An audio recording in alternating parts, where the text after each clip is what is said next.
हमारे प्यारे अन्नदाता किसान भाइयों, मैं पूनम आप सभी का आपके अपने कार्यक्रम कृषि दर्शन में स्वागत करती हूं। किसान भाइयों, खेती किसानी हो या बदलते हुए मौसम की जानकारी हो या फिर बात करें नए उपकरणों की, जी हां, आपने सही समझा। हम सबसे पहले एक नज़र डालेंगे कि क्या कुछ नया है हमारे कृषि जगत में। खबरें खेती की में। नमस्कार, खबरें खेती में आपका स्वागत है। मैं हूं रूपम। आइए एक नजर डालते हैं कि क्या है खास आज कृषि समाचार में। ड्रोन दोस्त किसान का, नीम आधारित कीटनाशक के प्रयोग से भिंडी होगी काफी सुरक्षित। उन्नत प्रभेद से शिमला मिर्च की खेती, मुनाफे की खेती। प्रदेश में 7 निश्चय पार्ट 2 के तहत किसानों को पटवन की सहूलियत के लिए 30 फीट तक का पक्का चेक डैम बनाने की योजना भूमि संरक्षण निदेशालय द्वारा कार्यान्वित की जा रही है। अभी बिहार के 17 जिलों में पहाड़ी नदी नालों पर चेक डैम बनाया जा रहा है, जिसमें 4 फीट तक का पानी रोका जाता है। 4 फीट तक का पानी रोकने से किसानों को खरीफ फसल के लिए या फिर उसके बाद रबी फसल के लिए पानी मिल जाती है।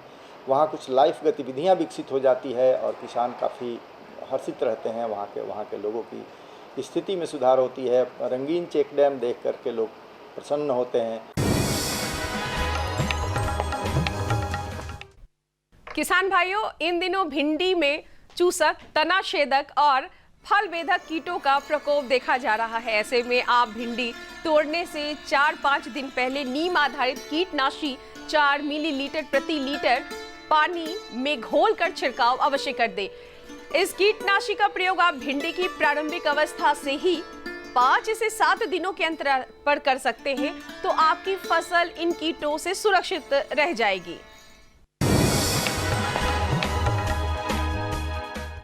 कृषि को आधुनिक बनाने के लिए लगातार नई तकनीकों का प्रयोग किया जा रहा है। अब बिहार में भी कृषि कार्य को बेहतर बनाने और करने के लिए ड्रोन का इस्तेमाल हो रहा है। खेती बदल रही है, तकनीक तरक्की की कहानी लिख रहे हैं। कृषि कार्यों में सहायक उपकरण अभी खेत में करामत दिखा रहे हैं। अब खेत मिट्टी में पोषक तत्वों की मौजूदगी की निगरानी खेतों के ऊपर से ड्रोन करेगा। ड्रोन की आंखें यानी उसमें लगा कैमरा खेत और फसल दोनों का सर्वे कर सकता है। ड्रोन फसल पर कुशलता से स्प्रे भी कर सकता है। इसके उपयोग से पानी की बचत तो होगी ही। सामान्यतः 1 एकड़ में जहां 120 लीटर पानी की खपत होती रही है, ड्रोन के माध्यम से अब मात्र 10 लीटर पानी में ही फसलों पर स्प्रे किया जा सकेगा। मतलब हवा में उड़ान भरने वाला यह ड्रोन पानी, समय, लागत बचाकर सूबे के किसानों को मुनाफे की उड़ान देगा।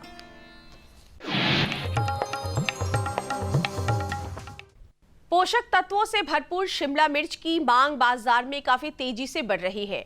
बिहार सरकार का उद्यान निदेशालय भी शिमला मिर्च की खेती को प्रोत्साहित कर रहा है। सेंटर ऑफ एक्सीलेंस चंडी में हरा, लाल और पीला रंग का शिमला मिर्च का पौधा तैयार किया गया है। इंद्रा, सोलन एवं ओरोबेल प्रभेद शिमला मिर्च के उन्नत प्रभेद माने जाते हैं। इन्हीं प्रभेदों से किसान अगर शिमला मिर्च की खेती करते हैं तो उन्हें बाजार में बेहतर कीमत मिल जाएगी। अब एक नजर मंडी के ताजा भाव पर।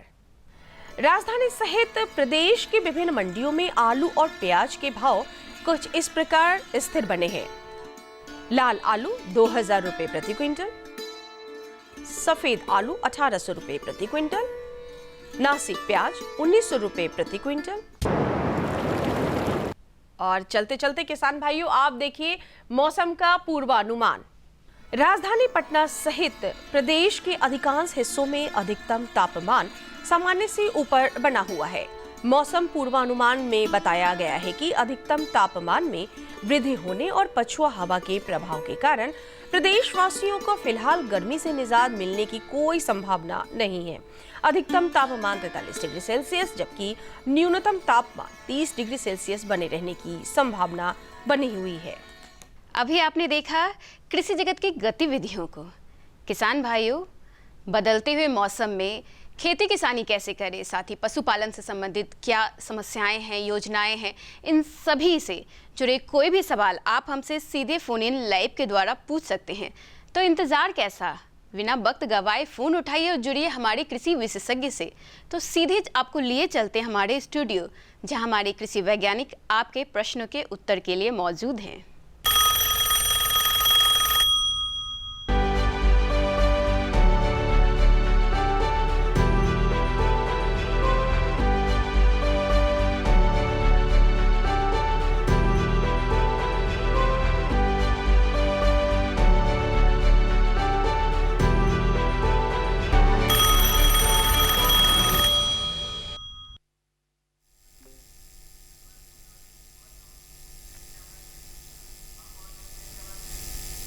कृषि दर्शन कार्यक्रम देख रहे सभी किसान भाइयों को राकेश कश्यप का नमस्कार।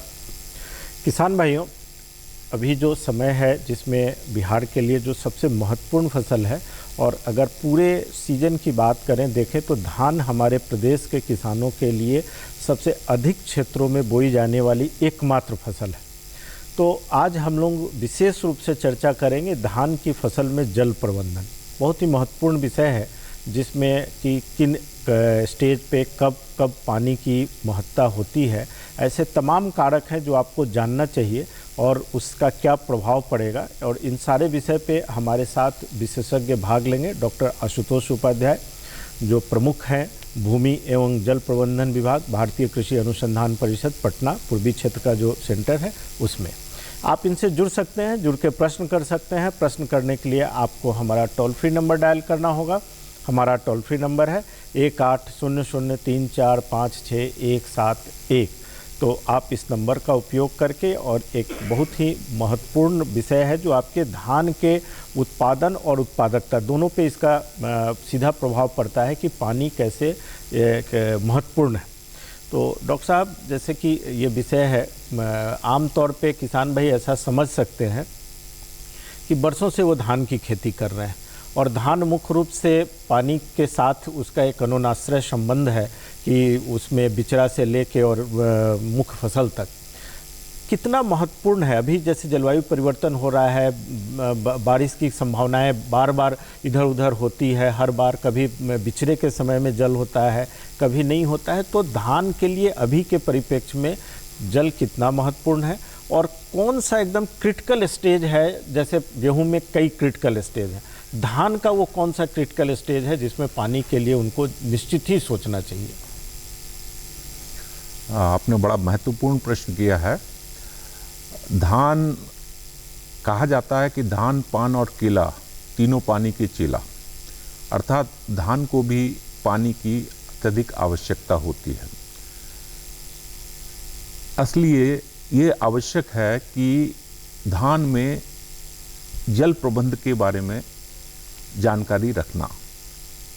अगर हम सही मात्रा में जल देंगे तो इसमें ये आवश्यक है कि कब, कैसे और कितना, ये तीन चीज़ें बहुत महत्वपूर्ण हैं।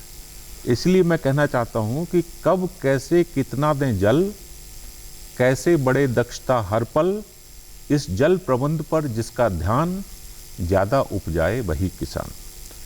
तो धान के संदर्भ में अगर देखें तो धान में मुख्यतया 5 अवस्थाएं होती हैं। सबसे पहली अवस्था है बीजावस्था से अंकुरण की, जिसके लिए लगभग 1 सप्ताह लगता है। यानी बीज जब आप बोते हैं और उससे अंकुर निकलता है तो उसमें 1 सप्ताह लगता है। उसके बाद उसकी पौधावस्था शुरू होती है, पौध उसकी बनती है, बड़ा होता है पौधा। उसके बाद उसमें से कल्ला फूटता है, कल्ला निकलता है, और कल्ला निकलने के बाद उसका एक तरीके से जो उसमें बाली से फूलावस्था की तरफ वो पौधा बढ़ता है। यानी बाली निकलती है और बाली से फूल की तरफ, और फूल जब उसका निकल आता है तब उसमें दाना बनना और फिर प्रौढ़ावस्था। तो मुख्यतया ये अवस्थाएं होती हैं धान की। पूरी अगर आप फसल को देखें तो ये कुछ क्रांतिक अवस्थाएं होती हैं। एक किसान भाई जुड़ गए हैं, उनका प्रश्न ले लेते हैं।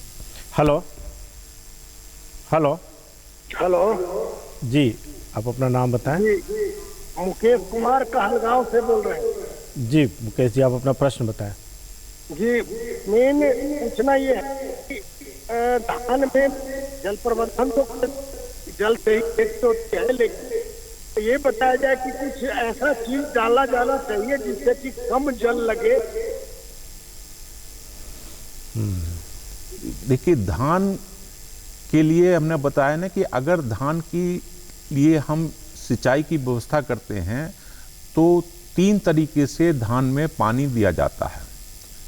पहली तरीके से तो यह है कि लगातार जलमग्नता, जैसे किसान भाई हमारे करते हैं कि 5 सेंटीमीटर का पानी वो अपने खेत में लगातार खड़ा रखते हैं, तो लगातार जलमग्नता से आपको पानी बहुत ज़्यादा लगता है। जैसे अगर आपकी जो बलुई मिट्टी हुई उसमें अगर आप लगातार जलमग्न रखेंगे तो पानी बहुत ज़्यादा नीचे रिस जाएगा। तो ये अवस्था जो है वो जहाँ पर पानी की कमी है वहाँ पर ये पद्धति ठीक नहीं है। दूसरी तरीका होता है कि क्रमानुसार जलमग्नता, यानी आप अगर 3 से 5 दिन, जैसे अगर मिट्टी में पानी सूख जाए और उसके बाद अगर आप पानी देते हैं तो उससे उत्पादन पर उतना प्रभाव नहीं पड़ता है। तो एक ये तरीका हो गया कि क्रमानुसार जलमग्नता। और तीसरा जो तरीका आपने कहा कि जहाँ पानी की नितांत कमी है वहाँ पर कैसे करें, तो वहाँ पर हमें ये देखना चाहिए कि कौन सी ऐसी अवस्थाएं हैं जहाँ पर पानी देने से या पानी ना देने से उत्पादन में बहुत ज़्यादा कमी आती है। जैसे अगर हम बात करें कि हमने कहा ना कि बीजारोपण से अंकुरण की अवस्था, तो इस अवस्था में केवल नमी अगर बरकरार है तो उससे काम चल जाएगा, हमें पानी लगातार भरने की आवश्यकता नहीं है। लेकिन जो प्रजनन की अवस्था होती है, जैसे हमने बताया कि बाली से फूल की अवस्था होती है, उस अवस्था में हमें पानी की आवश्यकता है, तो पानी हमारा खेत में लगा रहना चाहिए। चलिए, इसके बाद भी कुछ क्रिटिकल अवस्थाएं होंगी जिसकी चर्चा हम करेंगे, लेकिन अभी वक्त हो चला है एक छोटे से सूचनात्मक अंतराल का और हम तुरंत वापस आते हैं इस अंतराल के बाद। अरे भाई रामेश्वर, क्या बात है? बड़े परेशान दिख रहे हो। सोच रहा था कि अभी तो हाथ पांव चल रहे हैं तो खेती कर पा रहा हूँ, कल को जब इनमें ताकत नहीं रहेगी गुजारा कैसे होगा? पेंशन से।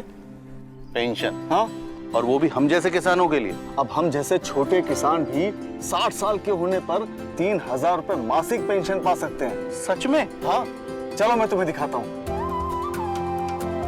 18 से 40 वर्ष की आयु के लघु और सीमांत किसान इस स्वैच्छिक और अंशदायी पेंशन योजना में 55 रुपए से 200 रुपए की मासिक किस्त देकर प्रवेश कर सकते हैं।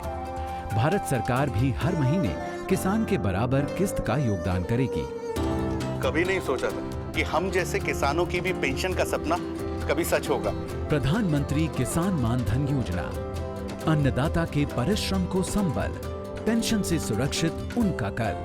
नजदीकी जन सेवा केंद्र जाकर इस योजना से जुड़ें। वाह मेरे स्मार्ट किसान, स्मार्टफोन है, डाटा भी है और कृषि नेटवर्क ऐप खेती की हर समस्या का समाधान। बीज का चयन, फसल बीमारी के उपचार, आसपास के मंडियों के भाव, अब हमारे हाथ में हर समाधान। कृषि नेटवर्क, किसान का स्वाभिमान। डाउनलोड करें अभी के अभी। किसान भाइयों, हम लोग चर्चा कर रहे हैं धान में जल प्रबंधन। हालांकि धान की फसल को देखते हुए बहुत दिनों की बात अगर नहीं है, पिछले 1 दशक से जो देखा जा रहा है उसमें पानी की कमी होते जा रही है।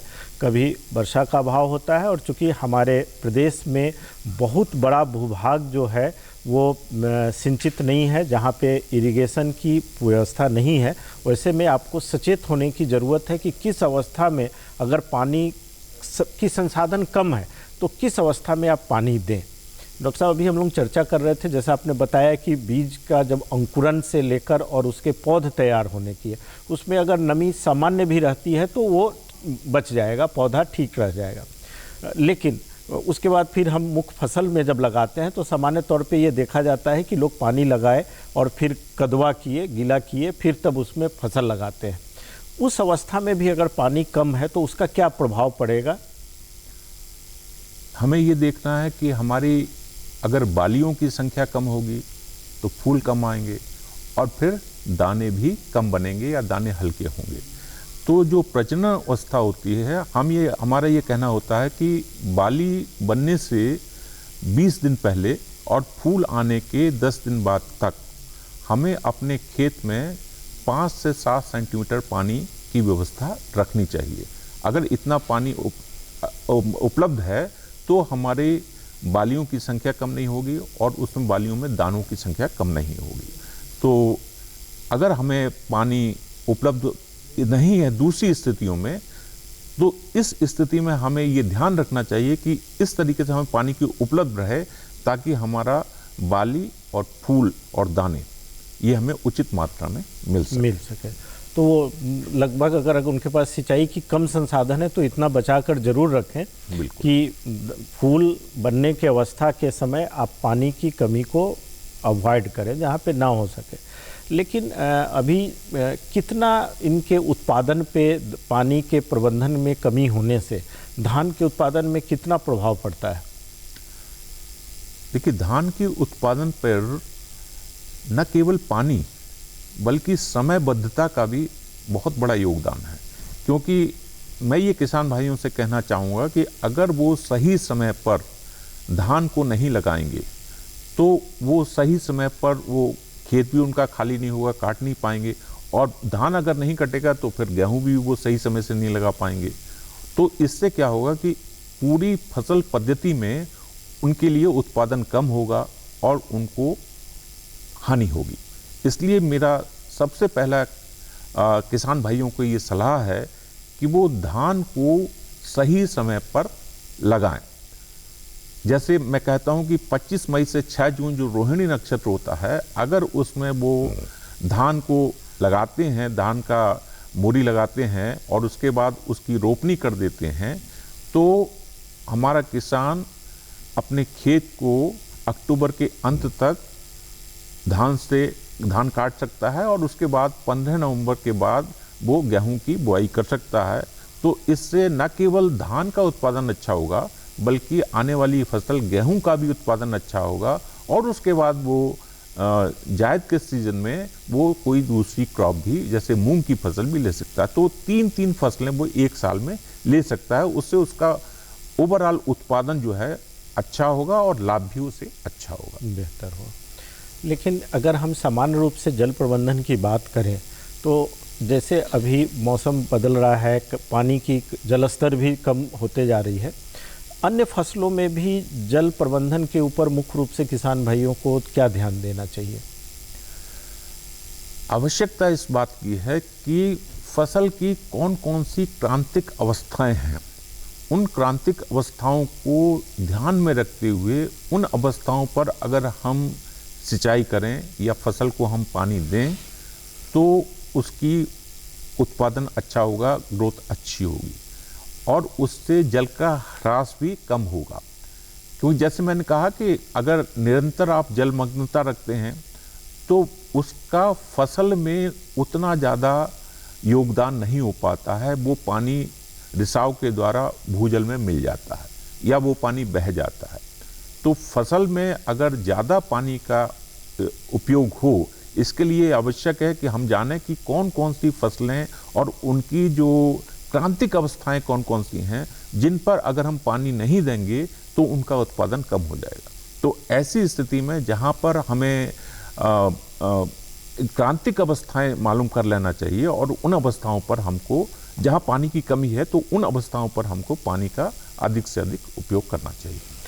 सामान्य रूप से जैसे धान के लिए जब भी हम लोग देखते रहे खेतों में पानी लगे रहते हैं और धान की फसल उसमें लगी रही, क्या एक अधिकतम जल का अधिक होना भी धान के फसल के लिए नुकसानदेह है?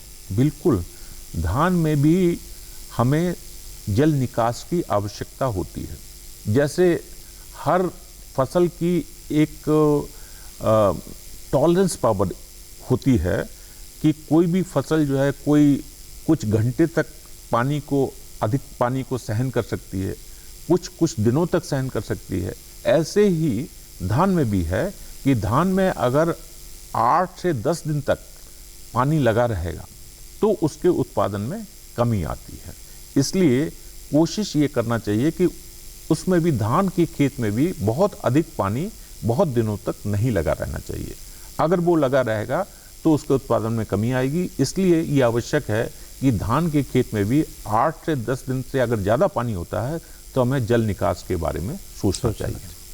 किसान भाइयों, वक्त हो चला है एक छोटे से सूचनात्मक अंतराल का। हम तुरंत वापस आते हैं इस अंतराल के बाद।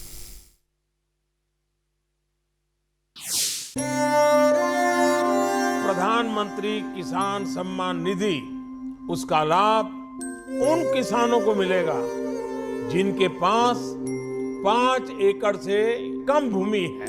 आजादी के बाद देश के इतिहास में किसानों के लिए बनी ये सबसे बड़ी योजना है। प्रधानमंत्री किसान सम्मान निधि। इस योजना के तहत 2 हेक्टेयर तक की जोत वाले किसान परिवार को 6,000 रुपए का सालाना भुगतान होगा, जो पात्र किसानों को 2-2 हजार की 3 किश्तों में सीधा उनके खातों में जमा होगा। इन पात्र परिवारों का चयन राज्य सरकार कर रही है। इस योजना का पूरा खर्च भारत सरकार वहन कर रही है। सम्मान, जिस पर हमेशा अन्नदाता का हक था, उसे अब वो सीने पर लगाकर घूम भी सकेगा। प्रधानमंत्री किसान सम्मान निधि, किसान की किसानी का नया अभिमान। वाह मेरे स्मार्ट किसान, स्मार्टफोन है, डाटा भी है और कृषि नेटवर्क ऐप खेती की हर समस्या का समाधान। बीज का चयन, फसल बीमारी के उपचार, आसपास के मंडियों के भाव, अब हमारे हाथ में हर समाधान। कृषि नेटवर्क, किसान का स्वाभिमान। डाउनलोड करें अभी के अभी। किसान भाइयों, हम लोग चर्चा कर रहे हैं धान में जल प्रबंधन की। जल प्रबंधन एक ऐसा विषय है जो आने वाले समय में बहुत ही महत्वपूर्ण हो जाएगा, क्योंकि जल की कमी, पानी की कमी होते जा रही है, हर स्तर पे कमी हो रही है। वर्षा का अनियमित होना भी एक बहुत ही महत्वपूर्ण कारक है और हमारे प्रदेश में सिंचाई की संसाधनों की कमी है।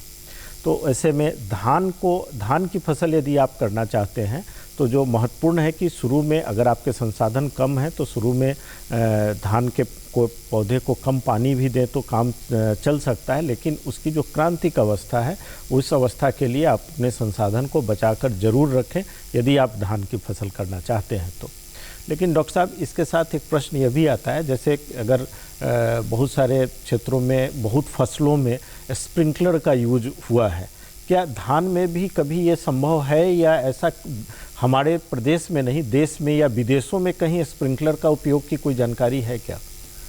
धान के ऊपर भी जो हमारे अनुसंधानकर्ता हैं उन्होंने स्प्रिंकलर इरिगेशन सिस्टम को अप्लाई करके देखा है और उन्होंने ये पाया है कि अगर हम स्प्रिंकलर इरिगेशन सिस्टम को उपयोग में लाते हैं तो हम लगभग 50-60% तक पानी की बचत कर सकते हैं और उत्पादन भी उससे अच्छा होता है। तो जहाँ पर वाकई में पानी की बहुत कमी है, नितांत कमी है, वहाँ पर हम प्रेशराइज्ड इरिगेशन सिस्टम, जिसको दाबी सिंचाई पद्धति कहते हैं, उसमें स्प्रिंकलर इरिगेशन को उपयोग करके हम पानी को बचा सकते हैं और उससे उत्पादन भी अच्छा होगा। तो धान पर भी हम स्प्रिंकलर इरिगेशन का इस्तेमाल कर सकते हैं। हालांकि हमारे देश में उसका उपयोग बहुत ही कम हुआ है, अनुसंधानकर्ताओं ने उसको किया है और फील्ड में उसका बहुत ज़्यादा उपयोग नहीं हुआ है, लेकिन उसको जहाँ पर पानी की नितांत कमी है उसको किया जा सकता है। लेकिन अगर एक्चुअली धान जो हम लोग के प्रदेश में एक इमोशनल क्रॉप है, भावनात्मक रूप से जुड़ाव है धान की खेती करने वाले किसान को, कई क्षेत्रों में लोग उसके वैकल्पिक फसल भी सोच सकते हैं लेकिन नहीं सोचेंगे। वैसे में धान उत्पादक किसान के लिए आपका क्या सुझाव होगा? देखिए, मैं तो यही कहूँगा कि धान को हमें करना ही करना है, क्योंकि धान एक स्टेपल क्रॉप है, उसके लिए हम पूरी तरीके से उसको रिप्लेस नहीं कर सकते हैं। और यहाँ की कुछ टोपोग्राफी भी ऐसी है कि कहीं पर वाटर लॉगिंग सिचुएशन है, कहीं पर मिडलैंड है, अपलैंड है या लोलैंड है। तो डिफरेंट सिचुएशंस में हमें शॉर्ट ड्यूरेशन की, मिड ड्यूरेशन की या लॉन्ग ड्यूरेशन की हमको वैरायटीज़ का उपयोग करना पड़ता है। तो ये निर्भर करता है कि किस तरीके का क्षेत्र है, निचली भूमि है या मध्यम है या ऊंची भूमि है, और वहाँ पर वर्षा का क्या प्रबंधन है। क्योंकि बहुत से हमारा एरिया ऐसा है जो सिंचित क्षेत्र नहीं है, जो केवल वर्षा आश्रित क्षेत्र है। तो वर्षा आश्रित क्षेत्र में हमको धान में कैसे हम उस वर्षा के पानी का संचय करके उसका धान में सिंचाई कर सकते हैं, उसका उपयोग कर सकते हैं, ये भी एक महत्वपूर्ण अवयव है। इसके बारे में भी हमें किसान भाइयों को बताना चाहिए कि वो वर्षा के जल का संचय करके उस वर्षा के पानी का खेत में ही इस्तेमाल करें। साथ में मैं एक बात ये भी कहना चाहूँगा कि अगर हम अपने खेत के चारों तरफ 20 से 25 सेंटीमीटर की मेड़बंदी कर दें तो उससे हम वर्षा के पानी का अधिकतम इस्तेमाल कर सकते हैं। और ये बहुत आवश्यक है क्योंकि वर्षा का पानी अनमोल है। अगर हम अपने खेत में वर्षा के पानी को इस्तेमाल करें तो लगभग 90 से 95% वर्षा का पानी हम खेत के चारों तरफ 20 से 25 सेंटीमीटर की मेड़बंदी करके उसका इस्तेमाल कर सकते हैं। और मेड़बंदी करने से एक और फायदा है, अगर मेड़बंदी नहीं होगी तो वर्षा का जो पानी है वो सतह पर बहता हुआ नदी नाले में चला जाएगा और सारी मिट्टी अपने साथ बहाकर, मिट्टी और पोषक तत्व अपने साथ बहाकर ले जाएगा, जिससे मिट्टी बहुत हल्की हो जाएगी और आपका प्रोडक्शन कम हो जाएगा। तो ये एक बहुत ही अच्छी तकनीकी है, इससे किसान भाई लाभ कमा सकते हैं कि वो वर्षा के पानी का अधिकतम इस्तेमाल कर सकते हैं। अपने खेत के चारों तरफ सिर्फ 20 से 25 सेंटीमीटर की मेड़बंदी करें, 10 से 15 मीटर चौड़ी हो और 20 से 25 सेंटीमीटर ऊंची मेड़ हो, तो उससे वो 90 से 95% वर्षा का पानी अपने खेत में ही इस्तेमाल कर सकते हैं। इससे वो नहर से कम 2 या 3 सिंचाई कम करेंगे क्योंकि वर्षा का पानी उनके धान के उत्पादन के लिए पर्याप्त होगा और 2-3 इरिगेशन उन्हें नहर से कम लेने पड़ेंगे। कोई ऐसा आकलन कि ये जो मेड़ की व्यवस्था आपने बताई, क्योंकि उनको ऐसा लगेगा हमारे किसान भाइयों को कि मेड़ बनाने में जो ज़मीन का नुकसान होगा जाएगा उससे धान का क्षेत्र कम हो जाएगा, लेकिन पानी अगर नहीं देंगे तब जब उत्पादन कमी होगी, और मेड़ बनाकर अगर पानी संचित करके ये करें, दोनों में क्या कितना अंतर आप देख सकते हैं? हमने ये अध्ययन किया है अपने पटना में ही, आरपी चैनल 5 में ये अध्ययन किया है। हमने पहले ये शुरू किया था कि 5 किसानों के साथ हमने ये अपनी अध्ययन किया था और कहा था कि भाई अगर आपका उत्पादन में कुछ कमी आती है तो उसको हम कंपनसेट करेंगे। लेकिन हमने ये पाया कि अगर 20 से 25 सेंटीमीटर की मेड़बंदी की जाए और 10 से 15 सेंटीमीटर चौड़ी हो तो उससे उत्पादन में कमी नहीं आती है और वर्षा के जल का अधिक से अधिक उपयोग हो पाता है। तो इसलिए ये बिल्कुल गलत धारणा है कि अगर हमारा मेड़बंदी में अगर हमारा क्षेत्रफल कम हो जाएगा तो उससे उत्पादन कम होगा। ये बिल्कुल गलत धारणा है, बल्कि न केवल उत्पादन अच्छा होगा बल्कि साथ ही साथ वर्षा जल का भी बहुत अच्छा सदुपयोग, सक्षम उपयोग होगा। चलिए किसान भाइयों, हम लोग चर्चा कर रहे थे धान में जल प्रबंधन, जो आने वाले समय में आपके लिए बहुत ही एक महत्वपूर्ण और चुनौती का विषय है। तो आप आज जो भी वार्ता हुई उससे आप लाभ ले सकते हैं। आपके मन में किसी तरह के प्रश्न आ रहे हों या कोई नए विषय पे जानकारी चाह रहे हैं तो आप हमें संपर्क कर सकते हैं। संपर्क करने के लिए आपके पास हमारा पता है, फिर भी आप नोट कर लें। कृषि दर्शन द्वारा केंद्र निदेशक, फ्रेजर रोड, दूरदर्शन केंद्र, पटना 8,01,000 पिन कोड है। आप हमें ईमेल भी कर सकते हैं। हमारा ईमेल एड्रेस है directorddkpatna@gmail.com। तो जब भी आप वार्ता का विषय जो भी हो उसको विस्तृत में लिख कर दें कि हम एक बेहतर वार्ता आपके लिए लेकर आ सकें। डॉक्टर साहब आज आप आए, इसके लिए आपका बहुत बहुत धन्यवाद। नमस्कार।